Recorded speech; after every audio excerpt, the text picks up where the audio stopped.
খালিদ বিন ওয়ালিদ রাদিয়াল্লাহু আনহুর নিকটে এক ব্যক্তি এসে বলল, অমুক ব্যক্তি আপনাকে গালি দিয়েছে। তিনি বললেন, সে তার আমলনামা যেভাবে ইচ্ছা ভর্তি করুক, তাতে আমার কি?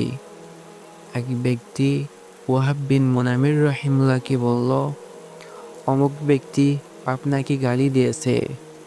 তিনি বললেন, শয়তান কি তোমাকে ছাড়া আর কাউকে পেল না?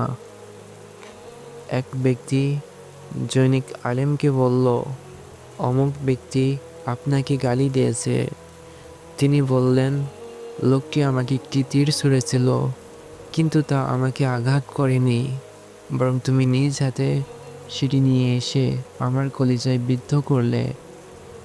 ইমাম শাফি রাহিমাহুল্লাহ এর কাছে এক লোক এসে বলল, অমুক ব্যক্তি আপনার সম্পর্কে খারাপ কথা বলেছে।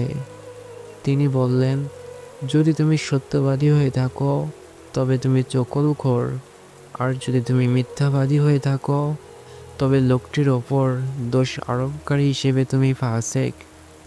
লোকটি মন খারাপ করে চলে গেল। আল্লাহ সুবহানাহু ওয়া তাআলা আমাদেরকে লোকের কথা নিয়ে দুশ্চিন্তা থেকে হেফাজত করুক। এ খবর তুমি জেনে রাখবে না, কে তোমাকে অপছন্দ করে।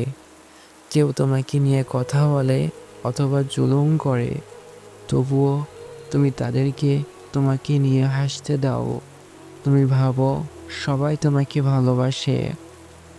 আর একটি কথা সবসময় মনে রেখো, পৃথিবীর সকলে যদি তোমায় ভালো বলে, তুমি কখনোই ভালো হয়ে যাবে না। আর পৃথিবীর সকলে যদি তোমাকে খারাপ বলে, তুমি খারাপ হয়ে যাবে না।